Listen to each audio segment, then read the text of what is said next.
Anak-anak kelas 4, kita akan belajar di tema 3, subtema 1, pembelajaran 1. Sebelum mulai, mari kita pelajari dulu tujuan pembelajaran pada tema ini. Kalian bisa membacanya di layar.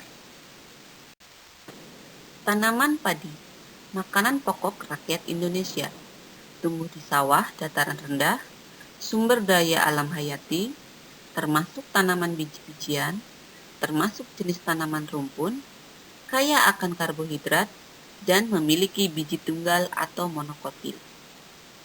Indonesia memiliki keragaman tumbuhan yang dapat dimanfaatkan sebagai makanan pokok.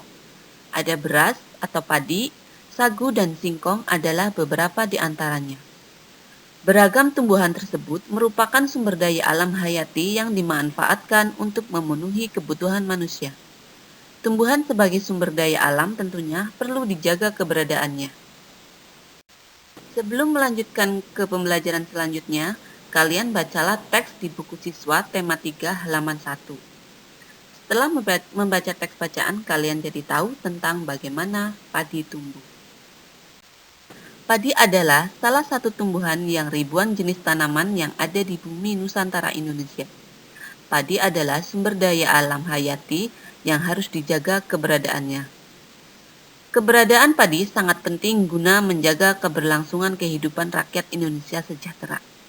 Padi ditanam di dataran rendah, bisa di sawah ataupun tanah ladang. Karena banyak dikonsumsi oleh masyarakat, tanaman padi bisa saja berkurang. Oleh sebab itu, petani harus menjaga keseimbangannya. Selanjutnya kita belajar tentang keseimbangan lingkungan.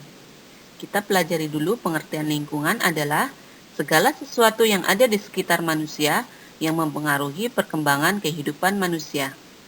Lalu, keseimbangan lingkungan adalah kemampuan lingkungan dalam menjaga kestabilan kehidupan di dalamnya. Lalu kita belajar tentang 3 karakteristik bentang alam Indonesia. Ada pantai, dataran tinggi, dan dataran rendah.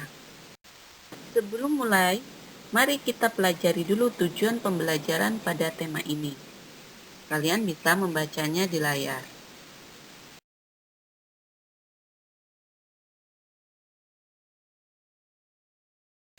Lalu yang kedua, dataran tinggi. Dataran tinggi adalah permukaan bumi yang ketinggiannya 500 meter di atas permukaan laut.